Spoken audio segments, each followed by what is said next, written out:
Resistance is going to knock on your door as a creative. It doesn't matter what the heck you do, it's going to arise, and it does not mean that you're broken, that there's something wrong with you, or that you're unworthy. Resistance is not something to push through. It's something to listen to, and in fact, resistance can be the very ally in helping your creative work become the best that it can be. It's just going to take cultivating an entirely new relationship to it and to yourself. In the same way that we always have the opportunity to reframe our relationships to other people, to our work, to the world around us, resistance is no different. So in this video, I want to help you reframe your relationship to resistance, understand the root of where it's coming from and how our societal programming tells us what it should mean about our self-value, and lastly, explore why I believe resistance is fucking sacred. So if you're new here, my name's Kev, I'm an award-winning furniture designer, and I help ambitious creatives get into their body, become more emotionally intelligent, and live a darn fulfilling little life now. So we often think that resistance is a form of self-sabotage, and it absolutely can be, but before that, it's really a self-protective mechanism, right? So there is a sense of wisdom inside of it. It's just wisdom to what part of you? What part of you is it protecting? It's protecting the part of us that wants to be right. You could say our ego, about our fears of failure, judgment, success, inadequacy, all of those things, right? So it's protecting those narratives from actualizing by keeping us from moving forward boldly towards what we desire. But it's this double paradox, right? It's protecting us from the very things that we're avoiding, but in avoiding those fears, we're actually giving them power, right? So here's the slippery slope. We believe that resistance is something to conquer, like it's the narrative, much like fears, it's overcome your fears, conquer your fears, kill them, destroy resistance, and it's like, I don't think that that's the most integrated path, right? You certainly don't want to kill a part of yourself. If anything, you want to learn how to integrate it, love it, and let it sort of transform, right? And I think resistance is exactly the same. Because what resistance is often saying is your nervous system, that it's your nervous system saying, hey, not yet, or not like this, you know? It holds this form of intelligence. And what it's pointing to is, if you are experiencing resistance, chances are there's an emotion stuck. So the resistance is pointing to the door where that emotion can be embraced, can be felt, can be expressed through your body. So it's highly intelligent of your nervous system to say, hey, you can't move forward until you embrace this thing. The problem is that's not how we relate to resistance. It's not the normal narrative to realize that you are avoiding something and to sit in the discomfort and inquire, what am I avoiding feeling? You know, we tend to just keep avoiding it, to numb, to distract, or to beat ourselves up, right? So the reframe can be, what you call resistance might actually just be your body begging to belong to itself before it belongs to the world out there. And in the way of your creative work, instead of trying to project and push through and put your work out there in the world, maybe there's a deeper depth, a certain level of presence, or a place inside of you that needs to be accessed and opened before you create in this way, for it to have the impact that it wants. Now, that's not a permission slip to passively wait, to justify why you haven't moved forward boldly.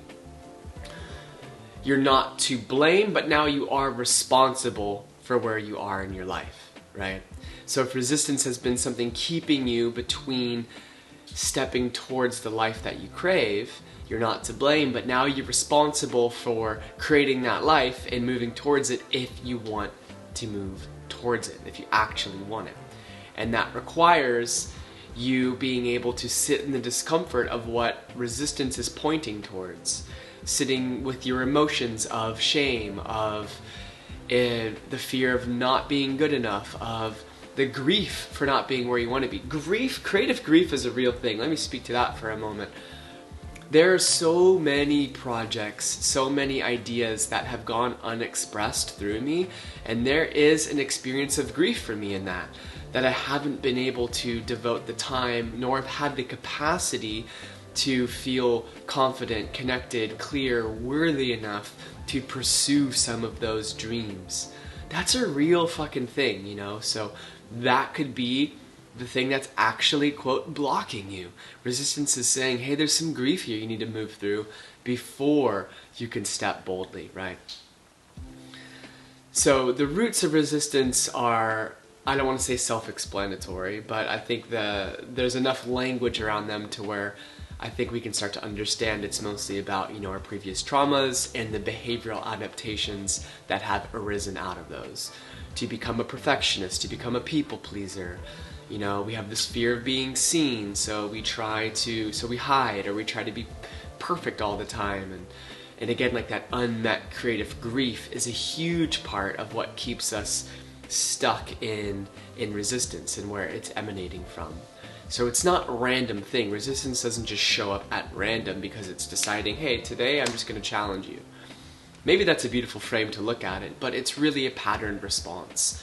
Whenever we are brushing up against these core fears and core wounds, resistance is likely there. That's when we experience it. Now, I think the wisdom inside of it can signal like, hey, there's a misalignment here, or I'm over-identifying with my performance, or you know what, I just don't feel safe expressing myself. So the resistance is equally like this kind of lock and the key. It's pointing to how we can do the inner work to become more aligned, less identified with what happens, and more connected to our sense of trust and safety in our creative process. But we have to turn inward.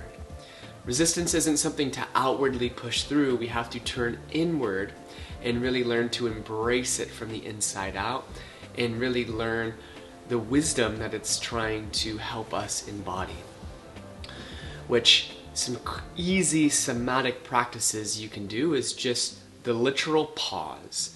When you notice resistance in your system, or you could even say your avoidance, right? Just pause and ask yourself, what part of me is afraid right now?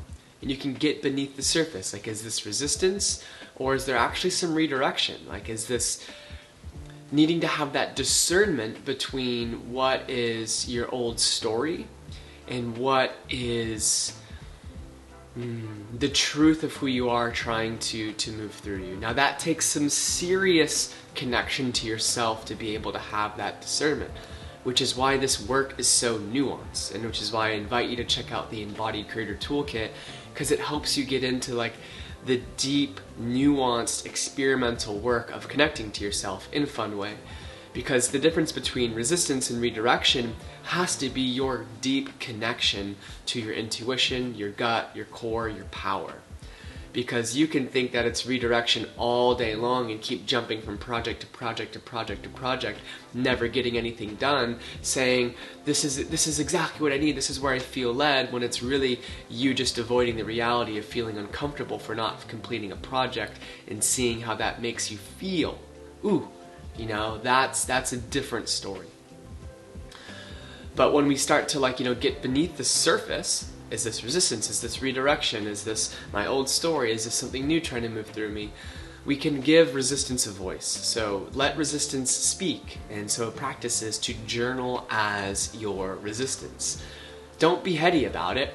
Just be the voice of your resistance. Maybe it's a compassionate voice. Maybe resistance is like, I'm trying so hard to help you feel good enough. I don't want you to fail.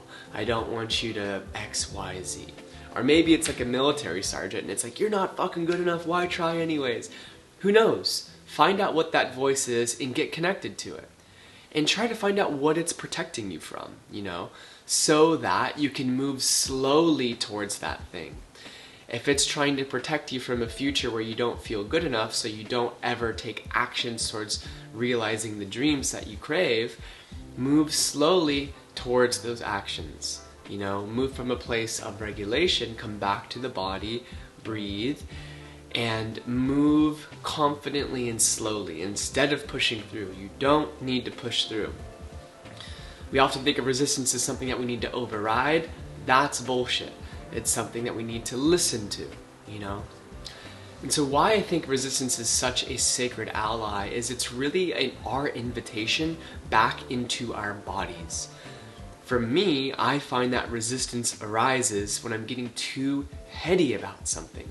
I'm thinking about it, then I'm thinking about my fears, and I'm thinking about my insecurities.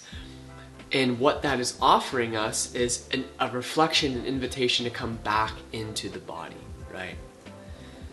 When you really think about it, resistance is just trying to protect what matters most to you, which might be your heart, which might be the purity of your creative expression. And that can get sticky.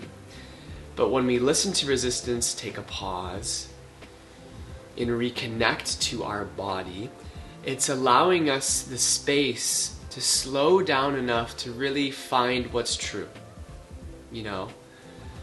It's not about acting or performing, it's about becoming present with the feeling that is running through our bodies, It's this sacred threshold where it's showing us our edge and it's showing us the emotions that are arising when we're getting close to that edge. And our practice is to slow and soften into those emotions, into those feelings, to integrate them, to have reverence for them instead of trying to force our way through them or overcome them. That's why resistance is so sacred, is it's actually presenting us the real work. Because let's be honest, it's not about the strategy, it's not about the hustling, it's not about the pushing through. It's about becoming wider and deeper, about becoming more whole and integrated so that you can confidently express yourself without giving a fucking damn about what happens after. Because you are expressing yourself because that is what you are here to do, period. You're not here to express yourself with the condition that fill in the blank. So resistance is sacred because it invites us to come back into our body before we create. It's just the messenger comes in a funny form. So we have to get past that so that we can start to see the messenger as this imperfect sort of vessel to help us come back into our body. So, trust your timing. You're not to blame for where you are right now, but you are responsible. And the timing is always perfect. And there's no better time than now to start to reframe your relationship to resistance. And what that means is it's time to listen to your body. And it's time to reclaim resistance as part of your creative rhythm and flow. It's not a flaw, but it can be a compass helping you to come back into your body and cultivate trust with yourself. And if you want to deepen your creative trust and to really find that kind of sustainable body-led creative expression, the Embodied Creator Toolkit is here for you. The link is in the description below. If you all found this video helpful, please drop a comment, let me know. And be sure to subscribe so you don't miss any of the juicy next episodes. So thank you all for being here, and I'll see you soon. Ciao!